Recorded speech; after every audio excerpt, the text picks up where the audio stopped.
next order of business. Also, you can see there are a bunch of Slowpoke around now.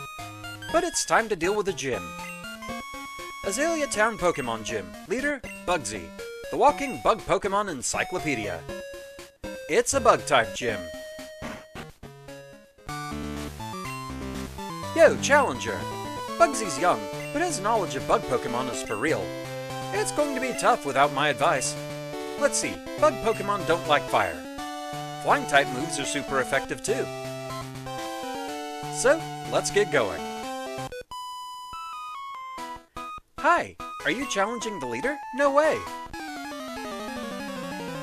Yes, it's a new trainer class. Twins. Twins Amy and May wants to battle. Yes, the twins wants to battle.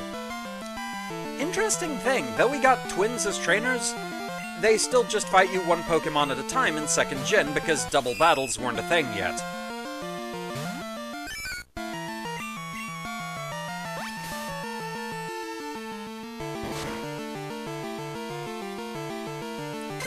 So it's one of those things I wonder if it was intended but scrapped, that they just couldn't do it in 2nd Gen?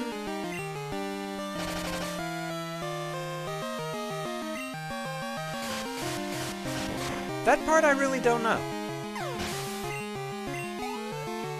It's one of those things that wouldn't really surprise me if that was an intended thing and they just... the Game Boy Color didn't really give them the resources they would need to do this. Entirely possible.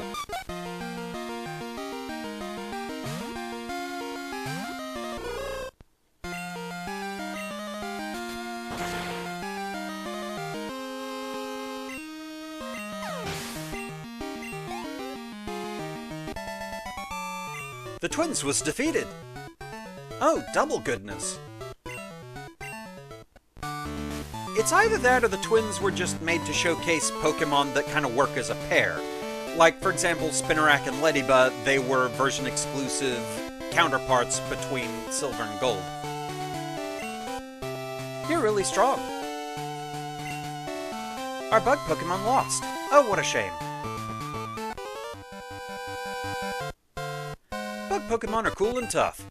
I'll prove it to you.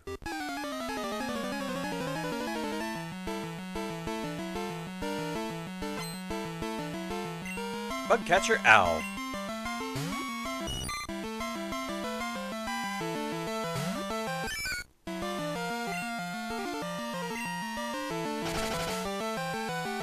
I don't know exactly why my mind went there, but thinking of this guy being called Al, it just reminds me of the fact that Weird Al Yankovic, he did a song for one of the Pokemon movies called Pokémon. And for some reason, the pair of species names that he said in it that always sticks in my mind is Lugia and Caterpie. So that's kind of funny.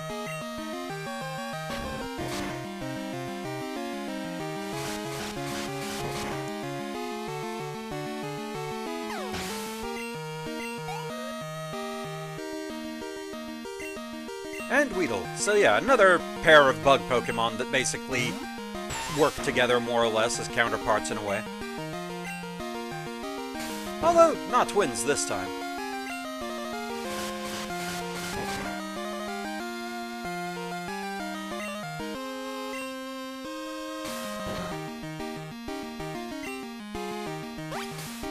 I weirdly kind of see Caterpie and Weedle as two of the most nostalgic Pokemon in a way, because the first time I played the original Red and Blue, I just remember exploring around in Viridian Forest and finding them, and so they always kind of give me good memories. You proved how tough you are. They're so cool, but most girls don't like bug Pokemon. I don't know why. You might want to talk to these two. They seem happy enough about them. You saved all the Slowpoke? Ooh, you're mighty. But my grown-up Pokemon are pretty tough too.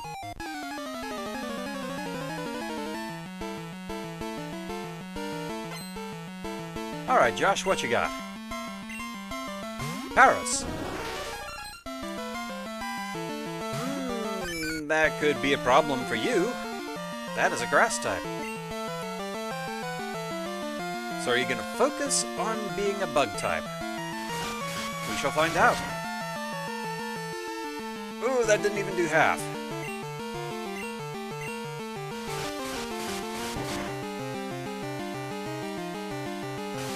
I'm just going for a scratch.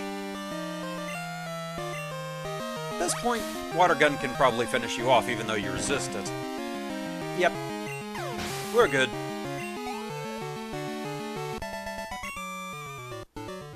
Urgh! I guess I should teach them better moves.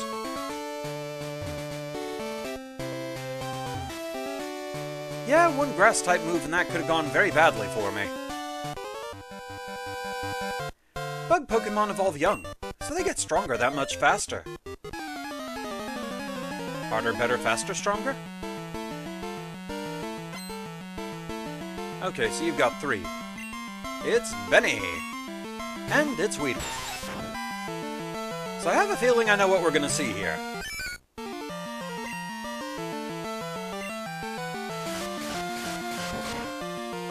After all, you're talking about evolution.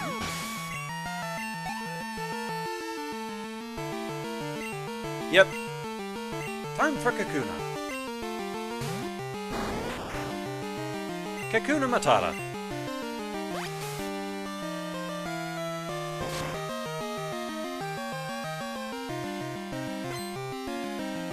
And if that's all you're gonna do, it's not gonna help you against Water Gun. Sorry to tell you.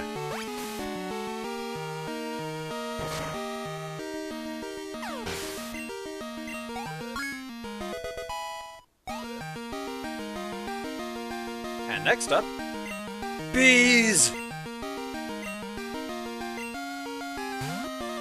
Hi there, Beedrill.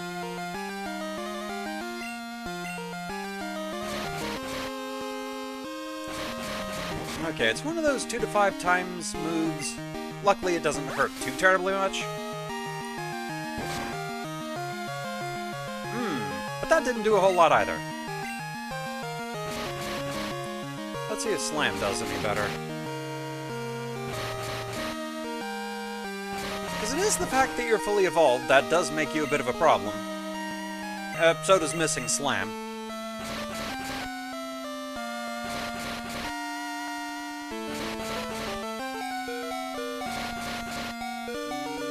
Ooh, going for the full 5.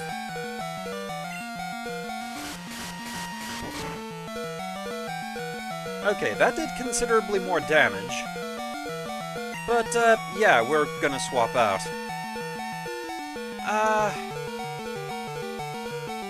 Let's let Sensor finish you off.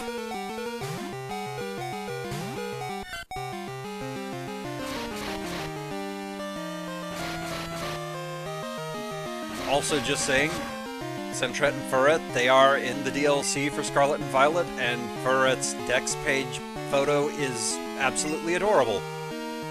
As it should be.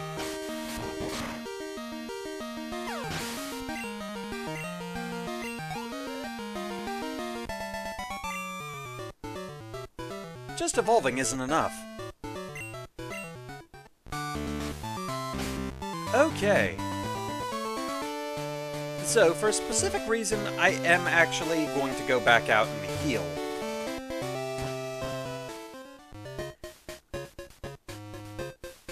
Because I know what Bugsy is packing, and a couple of his choices are kinda silly for a gym leader. I do really like Bugsy, though. He has a cute design, and especially there is a portrait I remember him having in Pokemon Stadium 2 that I thought looked really cute, just with him looking surprised. But yeah.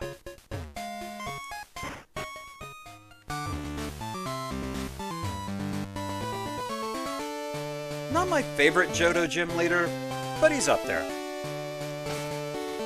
He just makes some weird choices when it comes to the Pokemon he uses on his gym team.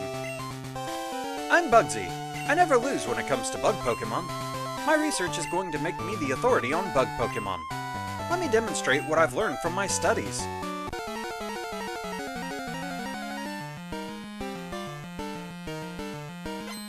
Hi there, Bugsy.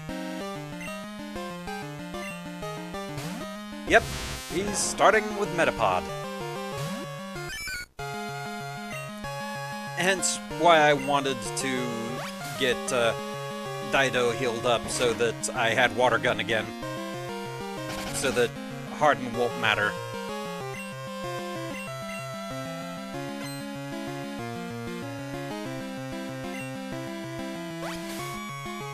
Sending in Wizdane and using Peck to actually take advantage of Bug's weakness to flying, it would also work.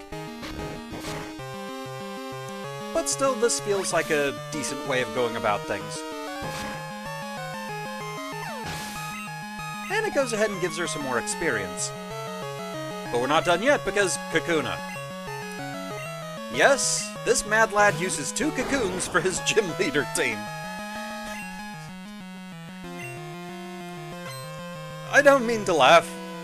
He believes in his bugs. I can't fault him for that. I have a level 100 Metapod in Cocoona.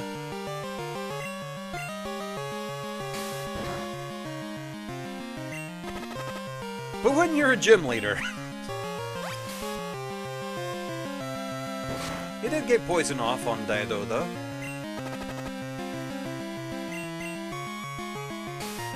So hey, applause where deserved. Cocoona did actually do something.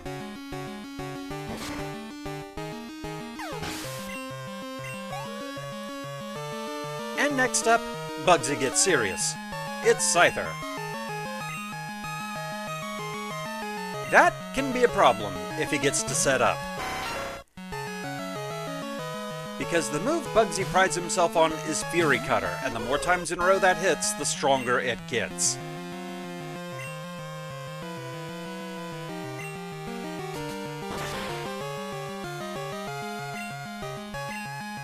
He does also out-level me a little bit here. So that could be concerning. But I think we're gonna get through this okay. Yep, there's Fury Cutter, but it's bug type, so it's not gonna do much against Wizdane. And there we go. Second gym down. And Wizdane got a good bit of experience for that. Hypnosis. As much as it's jokingly called Hypno-Miss, I'll take that over Growl. It has its potential uses.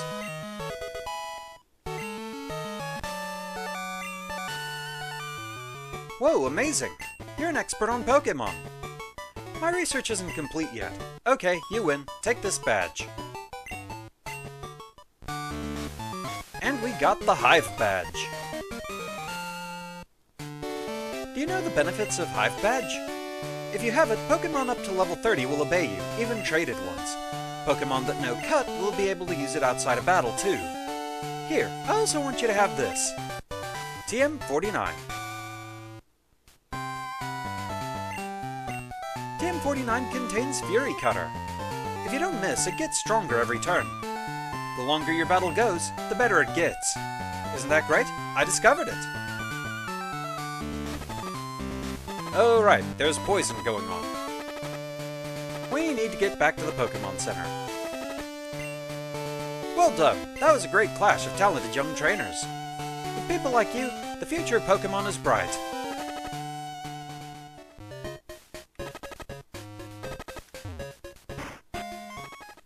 So, let's heal up.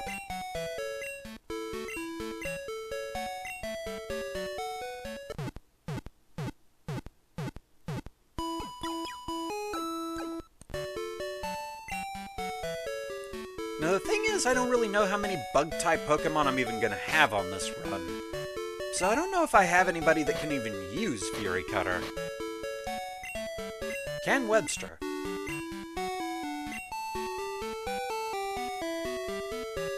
He can't, but Sensor can. Okay. I'll at least keep that in mind.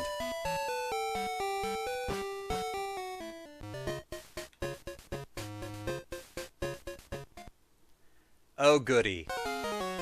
Tell me something. Is it true that Team Rocket has returned? What? You beat them? Ha! Quit lying! You're not joking? Well, let's see how good you are.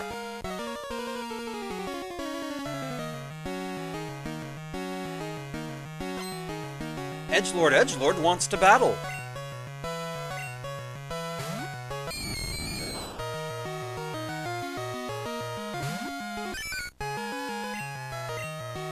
So yeah, Slam's not gonna do anything against you. Already with the paralysis. How much is Water Gun gonna do? Not a whole lot. Unfortunate. But Ghastly isn't doing too much in return.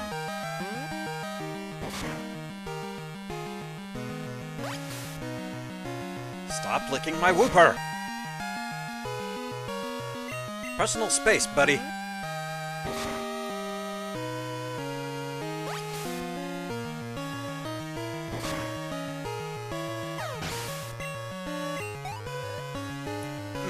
Not quite a level up. Legit, after this battle, I want to see just how close I am to the level up. Because that's unfortunate.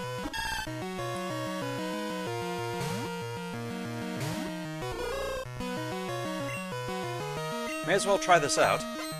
Reflect. We at least hit with that.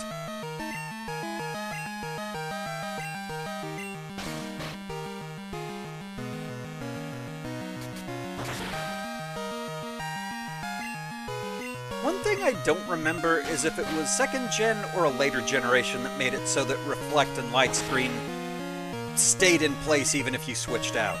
I think in 1st gen it was only effective for the Pokemon you had out at the time.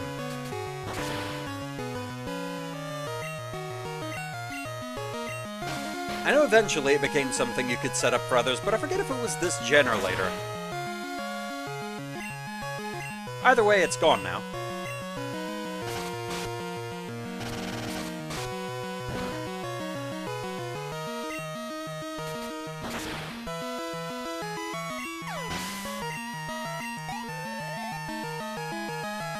And Zubat.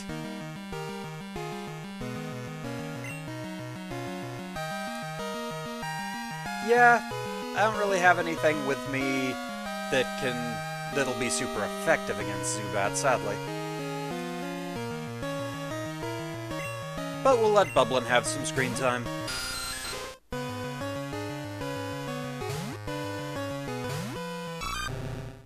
I thought I still had Sebastian in the group, but I guess not.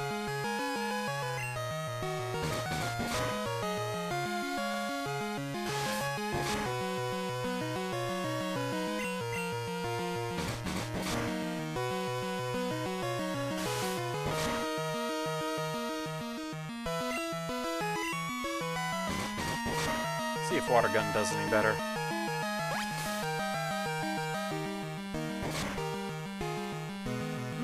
Not really. And a parting shot of Supersonic.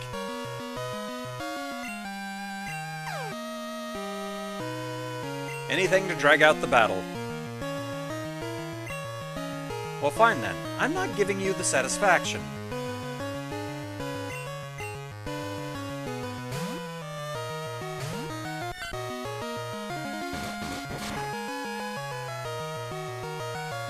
I don't care if you outspeed me. Because the cool part is you don't. And Silver was defeated. Huh, useless Pokemon. Listen, you only won because my Pokemon were weak. I hate the weak. Pokemon, trainers, it doesn't matter who or what. I'm going to be strong and wipe out the weak. That goes for Team Rocket, too. They act big and tough in a group, but get them alone, and they're weak. I hate them all. You stay out of my way. A weakling like you is only a distraction. Oh, a weakling like me. Remind me who won all of our battles so far? Freaking edgelord. And a call from Joey the Youngster. Yo, Roam, how are you doing? This is Joey. Got a minute? Let's get together and battle. I promise things will be different. Route 30's where I'll be. Give me a shout when you come. Alright, later. That's a bit out of my way at the moment.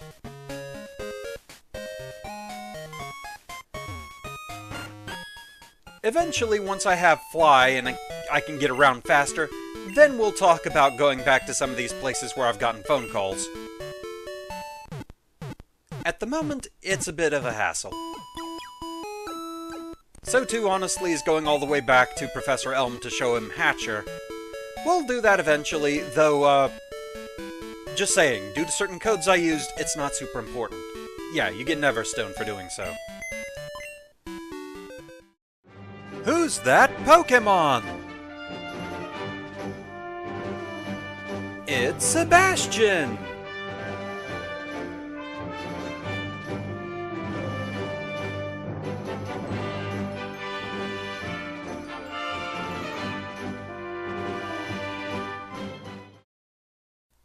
So with the video done, I want to talk a little more here about the significance of Sebastian, and why it was so important for me to have him along for this run.